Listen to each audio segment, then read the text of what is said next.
na sio data zangu, siseme zangu, za klabu zenyewe zilizoziweka kwa msimu uliomalizika 2024-2025. Na mimi nazungumzia juu ya kile nilichotoka kueleza.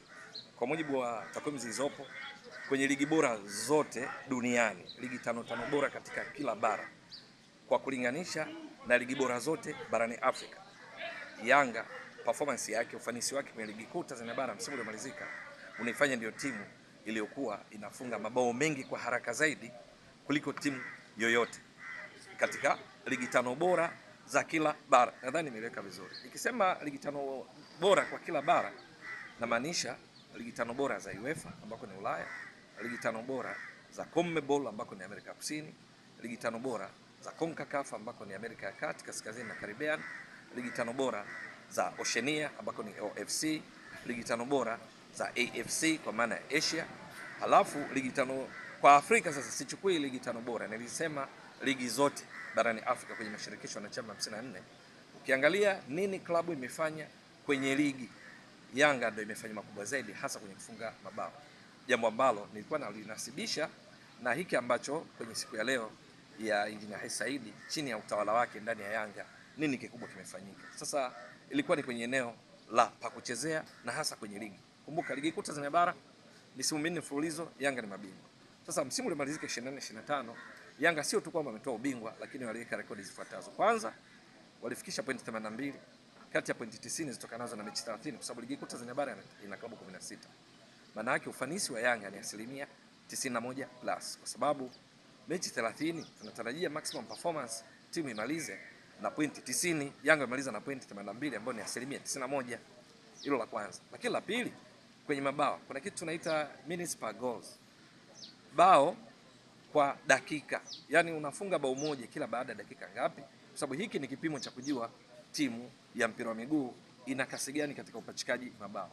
Kadri MPG inavyokuwa ndogo, maana yake timu inafunga sana mabao, kwa sababu maana yake inatumia dakika chache kufunga bao moja kwa wastani.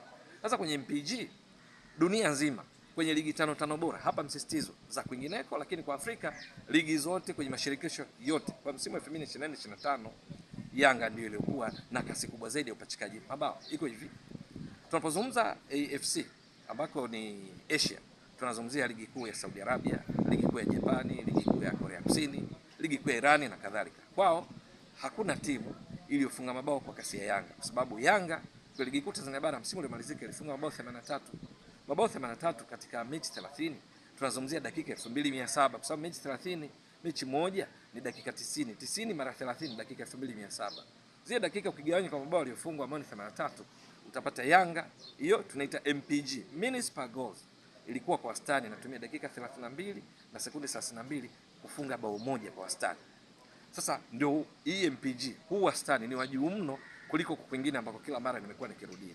Kwa Asia hakuna inafikia Yanga ya Tanzania, ambayo Yanga ndio iliongoza kwa CAF kwa ligi zote barani Afrika, klabu kwenye ligi zao. Hapa msisitizo, naposema Yanga ni bora kwenye MPG, simaanishi Yanga ni bora kuliko Barcelona, kuliko Manchester City, kuliko Al Ahly, na maanisha kwenye upachikaji mabao kwenye ligi yake.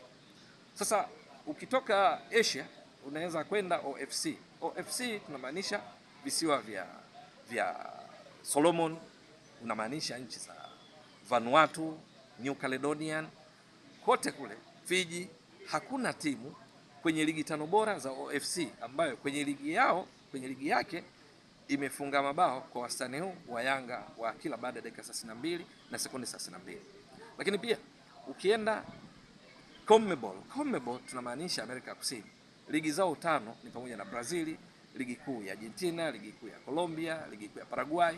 Kwenye ligi tano bora zao hakuna timu imefunga kwa wastani wa Yanga wa bao moja kila baada ya dakika 32 na sekunde 32. Ukienda CONCACAF inamaanisha ligi za Marekani MLS, ligi ya Honduras, ligi ya Mexico.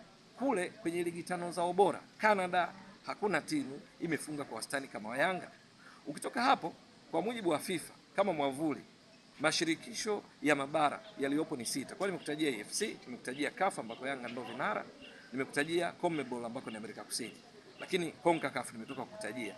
Nyingine ni UEFA. UEFA ni shirikisho la mpira wa miguu barani Ulaya ambako ligi tano zao bora unazungumzia Italy, unazungumzia England, unazungumzia Spain, unazungumzia Ujerumani, unazungumzia ligi kuu ya Ufaransa. Sasa kwenyewe katika ligi 5 bora za hizo nilizozitaja, maana barani Ulaya kuna ligi bora 55.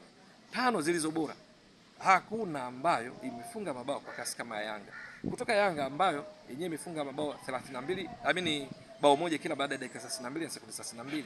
Inayofuatia kwa utaratibu sasa wa dunia sasa kwenye ligi 5 bora, ongeza na ligi zote za Afrika. Inayofuatia ni PSG ya ligi kuu ya Ufaransa, Ligue 1, ambayo yenyewe kwao mechi 34, dakika 3060 imefunga mabao 92. Ukichukua dakika 3060 ukigawanya kwa 92, unapata kwamba inafunga bao kila baada ya dakika 33 na sekunde 16. Hii ndio ya pili sasa baada ya Yanga duniani. Halafu ya tatu ni Barcelona ambayo inapatikana Hispania katika La Liga, ligi kuu ya Hispania. Yenyewe kule mechi ni 38, dakika 3420, maana mechi moja nimesema dakika 90 mara 68 unapata dakika 3490. Barcelona kwenye mechi 3490 msimu uliomalizika ilifunga mabao 102. Kwa hiyo unachukua 3420 unagawanya kwa mabao ulifunga ambao ni 102, utapata dakika 33 na sekunde 31. Kwa top 3 katika upachikaji mabao, MPG Yanga namba 1, bao kila baada ya dakika 32 na sekunde 32. Ya pili PSG ya Ufaransa inafunga bao kila baada ya dakika 33 na sekunde 31. Ya tatu ni Barcelona ya Hispania inafunga bao kila baada ya dakika 33 na sekunde 31. Ndicho nilichomaanisha ambacho ni changamoto kwa Yanga kwamba wamefanya vizuri. Mashabiki wao, wapenzi, watazamaji, wafuatiliaji wa mpira wa miguu Tanzania bara wakishaona kizuri kilichopita, siku zote natamani wanawaza katika fikra hizo sasa, kwa sababu Yanga imepandisha standards, viwango imeweka vya juu mno. Sasa ni changamoto sio tu kwa timu nyingine kufikia pale walipo Yanga, bali pia na klabu nyingine, kwa sababu wameweka daraja la juu mno. Lakini jambo la pili ni ufanisi. Yanga 2021-2022 imemaliza ligi mechi 30 na pointi 74. Performance ni 82%. Ikawa ni ndio bingwa.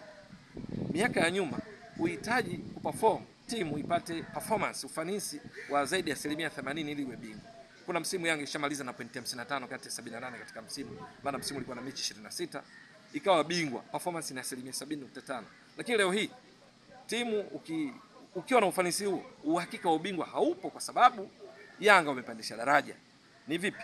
Nimekwambia 21-22 imaliza na 82% performance, point 74 kati ya 90.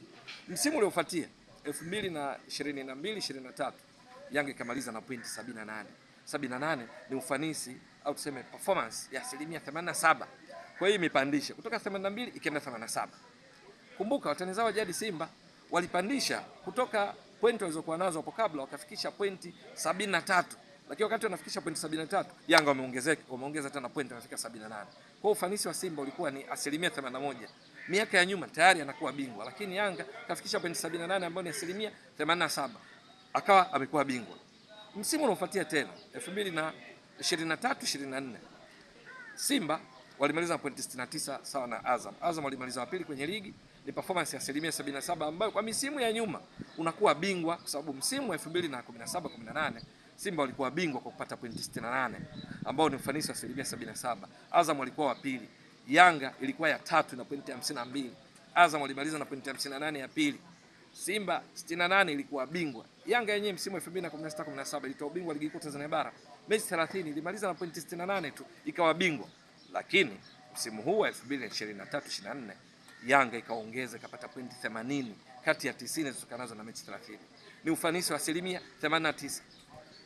Ikawa bingwa, imeongeza kutoka 74 ikaenda 78 imeenda 80. Hiyo haitoshi. Tumeingia msimu wa 2024-25 Yanga imeongeza daraja lingine zaidi ambalo ni mtihani sio kwa timu nyingine ligi kuu Tanzania bara kama ninavyosisitiza, pamoja na yenyewe, kwa sababu ni daraja la juu mno, kwa sababu mechi 30 Yanga ilimaliza na pointi 82. Ni ufanisi wa 91%. Lakini kwenye mabao Yanga ikaweka rekodi nyingine mpya barani Afrika, sio tu Tanzania.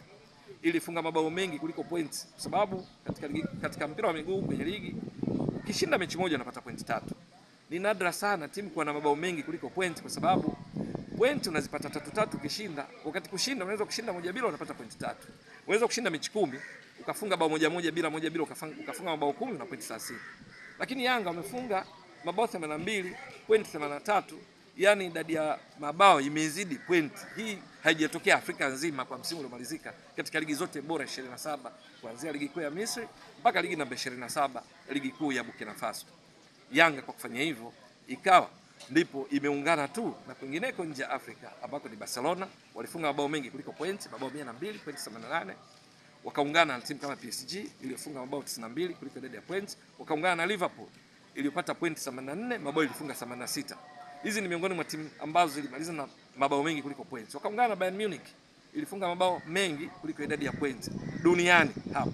Sasa daraja hili la kufunga mabao 83 katika pointi 82 ni jipya tangu ligi kuu Tanzania bara ianzishwe mwaka 1996 kutoka kuitwa ligi daraja la kwanza. Hakuna timu imefanya hiki ilichofanya Yanga msimu uliomalizika. Changamoto kwa Yanga sasa kurudia tena hivi ama zaidi, maana ikifanya tofauti tu mashabiki wake waishi kuwa na nongwa. Timu kubwa siku zote duniani sio tu Yanga, Simba, Al Ahly, Esperance de Tunis, Barcelona, Man U, huwa wanataka washinde kwa kiwango cha juu, alafu akishashinda wanataka washinde tena kuliko hata kilichopita. Ndio maana Yanga kwenye trend yake inaonekana imepanda pointi 74, 78, 80, 82. Mabao ilifunga 49 mwaka 2021-22, ikafunga mabao 61 2022-23, ikafunga mabao 71 23-24, ikafunga mabao 83 24-25. Je, msimu huu 25-26 itakwenda mpaka wapi? Kwa sababu vinginevyo kipimo chake ndio hiki kilichofanya msimu uliopita. Ndio changamoto iliyopo ambayo mwisho wa siku ni changamoto chanya kwa mashabiki wa Yanga, kwa wafuatiliaji wa mpira wa miguu nchini, kwamba matarajio ni kuona kilicho bora, lakini mtihani uliopo ni kwamba Yanga wamefanya ligi kuu Tanzania bara kwenye mechi 30, ukipata pointi chini ya 80 uko shakani kukaribia ubingwa, kwa sababu msimu uliomalizika Simba kwa mfano wamemaliza ligi na pointi 78. Katika historia ya Simba kwenye ligi kuu Tanzania bara, best performance ever ilikuwa 2009-2010, walimaliza na pointi 62 kati ya 66, performance ya 94%. Hakuna Simba nyingine iliyoperform vizuri baada ya hiyo kama hii iliyomaliza msimu uliopita chini ya Fadlu Davis 2024-25. Ilimaliza na pointi 78, ni performance ya 87% kwenye rekodi za Simba. Hii ndio ya pili. Nyingine zote Simba unazijua wewe mtazamaji wa channel hii. Hakuna Simba kwenye ligi kuu Tanzania bara viwango vya ufanisi ukiondoa 2009-2010 inafikia Simba hii ya Fadlu Davis, lakini hajatoa ubingwa. Sio kosa lao, ni sababu watani zao wajadi wamepandisha daraja. Yaani wao walipowafuata kwa performance, halafu Yanga wakaongeza zaidi. Msingi ni kwamba Simba na Yanga wamedhihirisha kwamba matokeo baina yao huzaa bingwa, kwa sababu msimu uliopita mpaka zinakutana katika Juni 25 mechi ya dabi ya Kariakoo, Simba alikuwa na pointi 78, Yanga na pointi 79, tofauti pointi moja. Matokeo ya mechi ambayo Yanga walishinda bila yakawavusha kafikisha pointi 82, Simba ikabaki na pointi 78. Msimu huu itakuwaje? Ni swala la kusubiri.